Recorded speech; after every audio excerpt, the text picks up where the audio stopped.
বাংলাদেশের সর্বশেষ আপডেট সংবাদে আপনাকে স্বাগতম। শুরুতেই জানিয়ে দিচ্ছি সংবাদ শিরোনাম, এরপরে বিস্তারিত। চিন্ময় ইস্যুতে ভারতের বিবৃতির জবাব দিল বাংলাদেশ।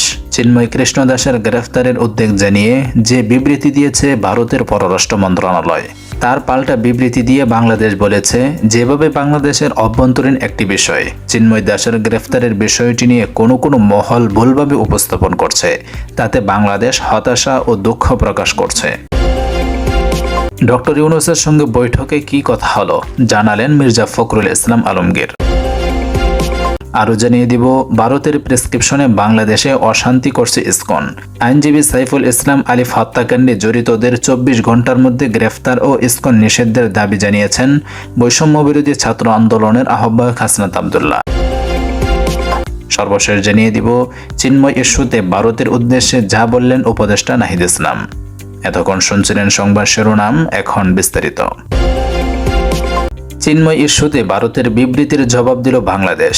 চিন্ময় কৃষ্ণ দাসের গ্রেফতারের উদ্বেগ জানিয়ে যে বিবৃতি দিয়েছে ভারতের পররাষ্ট্র মন্ত্রণালয়, তার পাল্টা বিবৃতি দিয়ে বাংলাদেশ বলেছে, যেভাবে বাংলাদেশের অভ্যন্তরীণ একটি বিষয় চিন্ময় দাসের গ্রেফতারের বিষয়টি নিয়ে কোনো মহল ভুলভাবে উপস্থাপন করছে, তাতে বাংলাদেশ হতাশা ও দুঃখ বোধ করছে।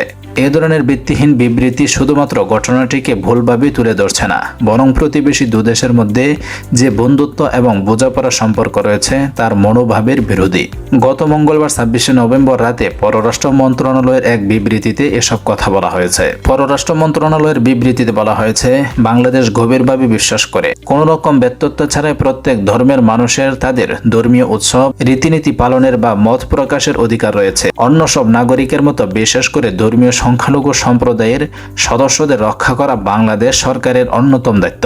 সেই সাথে বাংলাদেশ মনে করিয়ে দিতে চাই যে দেশটির বিচার বিভাগ পুরোপুরি স্বাধীন এবং সরকার তাদের কার্যক্রমে কোনো হস্তক্ষেপ করে না। বর্তমান যে বিষয়টি নিয়ে কথা তোলা হয়েছে সেটিও দেশের আদালতে বিচারাধীন রয়েছে। বাংলাদেশের সরকার সব সম্প্রদায়ের মধ্যে সম্প্রীতি বজায় রাখতে প্রতিশ্রুতিবদ্ধ। চট্টগ্রামে নিষ্ঠুরতার সাথে যেভাবে আইনজীবী সাইফুল ইসলাম আলিফকে হত্যা করা হয়েছে তাতেও বাংলাদেশ সরকার অত্যন্ত উদ্বিগ্ন।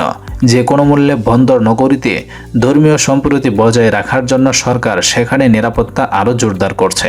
এদিকে গত মঙ্গলবার 26 নভেম্বর হিন্দু উগ্রবাদী সংগঠন ইসকনের সাবেক নেতা ও বাংলাদেশ সম্মিলিত সনাতনী জাগরণ বোর্ডের মুখপাত্র চিন্ময় কৃষ্ণ দাসের জামিন শুনানিকে কেন্দ্র করে চট্টগ্রাম আদালত প্রাঙ্গণে তার অনুসারীদের সাথে পুলিশের ব্যাপক সংঘর্ষ হয়। এ সময় আদালতের নিস্তলায় অজ্ঞাত পরিচয় ব্যক্তিরা সাইফুল ইসলাম আলিফ নামে এক আইনজীবীকে পাশের জঙ্গল সিনেমা লেনে নিয়ে গিয়ে মারধরের পর কুপিয়ে হত্যা করে। গুরুতর আহত অবস্থায় গত মঙ্গলবার 26 নভেম্বর বিকালে তাকে চট্টগ্রাম মেডিকেল হাসপাতালে নিয়ে যাওয়ার পর কর্তৃপক্ষ তাকে মৃত ঘোষণা করেন। চট্টগ্রাম মেডিকেল কলেজ হাসপাতালের পরিচালক ব্রিগেডিয়ার জেনারেল তাসলিম উদ্দিন এ তথ্য নিশ্চিত করেছেন। তিনি বলেন, ঘটনাস্থলেই হয়তো সাইফুল মারা যায়। হাসপাতালে নিয়ে আসার পর কর্তব্যরত চিকিৎসকরা তাকে মৃত ঘোষণা করেন। এই সংঘর্ষে আহত হয় 7 থেকে 8 জন। বর্তমানে চট্টগ্রাম মেডিকেল কলেজ হাসপাতালে ভর্তি রয়েছেন বলে জানিয়েছেন চট্টগ্রাম মেডিকেল কলেজ কর্তৃপক্ষ। তবে আহতের সংখ্যা আরও বেশি বলে জানিয়েছেন পুলিশ। আলিফ চট্টগ্রাম লোহাগাড়া উপজেলার চন্তি এলাকার জালাল উদ্দিনের ছেলে। বিষয়টি নিশ্চিত করে কোতোয়ালি থানার ভারপ্রাপ্ত কর্মকর্তা ওসি ফজলুল কাদের জানান, দিদার নামের এক যুবক ওই আইনজীবীকে হাসপাতালে নিয়ে আসেন। এরপর হাসপাতালের জরুরি বিভাগে কর্মরত চিকিৎসক তাকে মৃত ঘোষণা করেন। নিহতের লাশ হাসপাতালের জরুরি বিভাগের লাশঘরে রাখা হয়েছে বলেও তিনি জানান। প্রত্যক্ষদর্শীরা জানান, আদালতের নিস্তলায় অজ্ঞাত পরিচয় ব্যক্তিরা তাকে পার্শ্ববর্তী জঙ্গল সিনেমা লেনে নিয়ে গিয়ে মারধরের পর কুপিয়ে হত্যা করে। এর আগে মঙ্গলবার 26 নভেম্বর কোতোয়ালি থানার নিউ মার্কেট মোড়ের স্বাধীনতা স্তম্ভে জাতীয় পতাকা অবমাননার অভিযোগ হওয়া মামলায় রাজধানী ঢাকা থেকে গ্রেফতার হওয়া চিন্ময় কৃষ্ণ দাসকে আদালতে হাজির করা হয়। তার পক্ষের আইনজীবীরা জামিনের আদেশ করলে বেলা 11:15টার দিকে চট্টগ্রাম 6ষ্ঠ মেট্রোপলিটন ম্যাজিস্ট্রেট আদালতের বিচারক কাজী শফিকুল ইসলাম শুনানি শেষে জামিন নামঞ্জুর করে কারাগারে প্রেরণের আদেশ দেন। এই আদেশের পরপরই এজলাসের বাইরে বিক্ষোভে ফেটে পড়েন চিন্ময় কৃষ্ণ দাসের ভক্ত অনুসারীরা। এরপর প্রায় আধা ঘন্টা এজলাসের বাইরেই অবস্থান নিয়ে বিক্ষোভ করতে থাকেন তারা। বেলা 12:15টার দিকে তাকে এজলাস থেকে বের করে কড়া নিরাপত্তার মাধ্যমে প্রিজন ভ্যানে তোলা হলে প্রিজন ভ্যানের সামনেই বসে বিক্ষোভ করতে থাকেন বিক্ষোভকারীরা। দুপুর 12টার পরপরই আদালত প্রাঙ্গণে জড়ো হয়ে বিক্ষোভ শুরু করেন চিন্ময় কৃষ্ণ দাসের অনুসারী ও আইনজীবীদের এক অংশ। এ সময় আইন শৃঙ্খলা রক্ষাকারী বাহিনী বিপুল সংখ্যক সদস্যের নির্বিকার দাঁড়িয়ে থাকতে দেখা যায়। প্রায় 3 ঘন্টা তারা প্রিজন ভ্যান আটকে রাখার পর বেলা 3টার দিকে অ্যাকশনে যায় পুলিশ। বিক্ষোভকারীদের ছত্রভঙ্গ করতে টিয়ার শেল, সাউন্ড গ্রেনেড নিক্ষেপ এবং লাঠিচার্জ শুরু করে পুলিশ। প্রত্যক্ষদর্শীরা জানান, চিন্ময় দাসকে আদালতে হাজির করে নিয়ে কড়া নিরাপত্তা ব্যবস্থা নেওয়া হয়। বিজিবি ও আর্মড পুলিশ সদস্য মোতায়েন করা হয়। এ সময় আদালতে ঢুকতে কড়াকড়ি আরোপ করা হলে সনাতনী সম্প্রদায়ের আড়ালে আদালত ও আশপাশের এলাকায় পরিকল্পিতভাবে সমাগম হয় পতিত আওয়ামী ক্যাডাররা। ফলে আদালত চিন্ময় কৃষ্ণের জামিন নামঞ্জুর করার সাথে সাথে তারা বিক্ষোভে ফেটে পড়েন এবং সেখানে এক অরাজক পরিস্থিতির সৃষ্টি করা হয়। ভাঙচুর চালানো হয় নির্বিচারে, মসজিদে হামলা করা হয় এবং নিরীহ মুসল্লিদের আহত করা হয়। সাম্প্রদায়িক উস্কানি দিতে মুসলমানদের উদ্দেশ্য করে গালিগালাজ এবং হামলার জন্য টার্গেট করা হয়।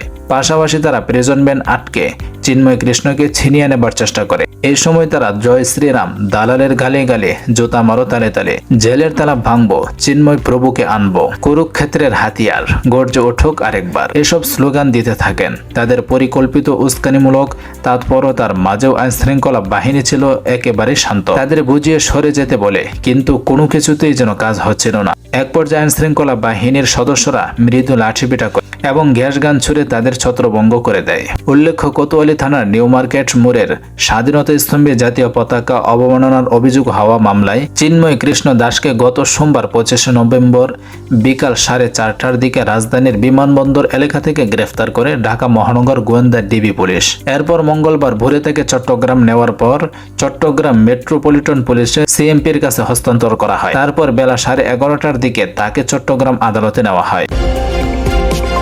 ডক্টর ইউনূসের সঙ্গে বৈঠকে কি কথা হলো জানালেন মির্জা ফখরুল ইসলাম আলমগীর।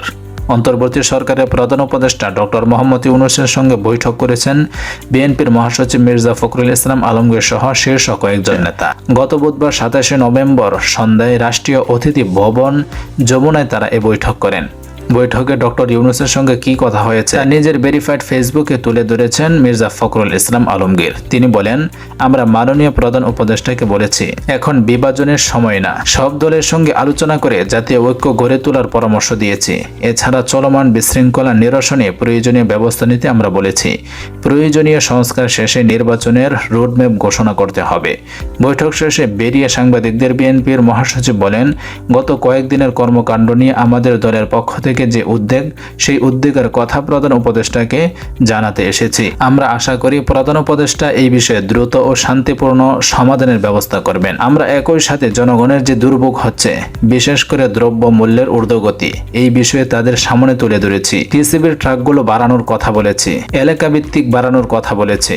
মির্জা ফখরুল ইসলাম আলমগীর বলেন, ট্রেড বডিগুলো ভেঙে দিয়ে নির্বাচনের মাধ্যমে নতুন ট্রেড বডি করতে হবে। সামগ্রিকভাবে আমাদের সমস্ত রাজনৈতিক দলগুলোর সাথে আলোচনা করে জাতীয় ঐক্য গঠন করার আহ্বান জানিয়েছি। আমরা সরকার প্রধানকে জানিয়েছি, এই মুহূর্তে সবচেয়ে বেশি প্রয়োজন নির্বাচন সংস্কারগুলো সম্পূর্ণ করে যত দ্রুত সম্ভব নির্বাচনের রোডম্যাপ ঘোষণা করা।